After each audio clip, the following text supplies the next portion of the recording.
Serial वसुधा की कहानी अब उस निर्णायक मोड़ पर पहुंच चुकी है जहां सच्चाई अब किसी भी कीमत पर छुपी नहीं रह सकती।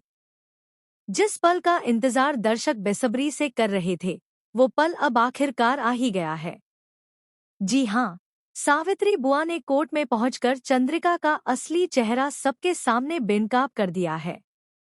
जिस चंद्रिका को अब तक घर की देवी, मर्यादा और संस्कारों की मूर्ति समझा जा रहा था, उसी के चेहरे से नकाब उतर चुका है।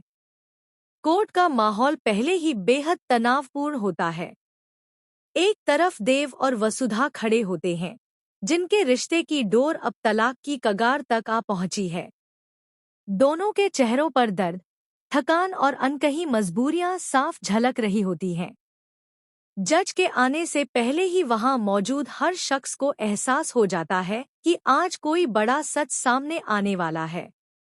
लेकिन किसी ने भी यह नहीं सोचा था कि वह सच इतना खौफनाक और दिल दहला देने वाला होगा। जैसे ही कोर्ट में कार्यवाही शुरू होती है, जज का पहला सवाल होता है, आप दोनों तलाक क्यों चाहते हैं? इसी सवाल के साथ कोर्ट में एक अजीब सी खामोशी छा जाती है।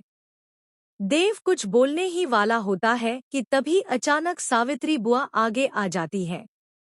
उनका चेहरा सख्त है, आंखों में गुस्सा और आवाज में सच्चाई की ताकत। वह बिना डरे, बिना हिचकिचाए कोर्ट में खड़ी होकर कहती हैं कि अब बहुत हो चुका, अब और झूठ नहीं छुपाया जा सकता।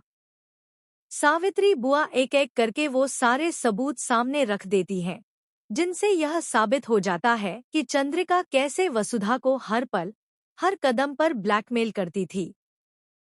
कभी परिवार की इज्जत के नाम पर, कभी देव के भविष्य के नाम पर, तो कभी झूठे वचनों और डर के सहारे। सावित्री बुआ बताती है कि वसुधा को मजबूर किया गया, डराया गया और तोड़ा गया। यह सब सुनकर देव और कोर्ट में मौजूद लोग सन्न रह जाते हैं। देव को अपनी कानों पर यकीन ही नहीं होता। जिस माँ जैसी औरत पर उसने आंख बंद करके भरोसा किया था, वही उसकी पत्नी के खिलाफ इतनी बड़ी साजिश रच रही थी। देव का सिर शर्म से झुक जाता है। उसे एहसास होता है कि उसने कितनी बड़ी गलती की। उसने वसुधा पर भरोसा करने के बजाय चंद्रिका की बातों पर यकीन किया।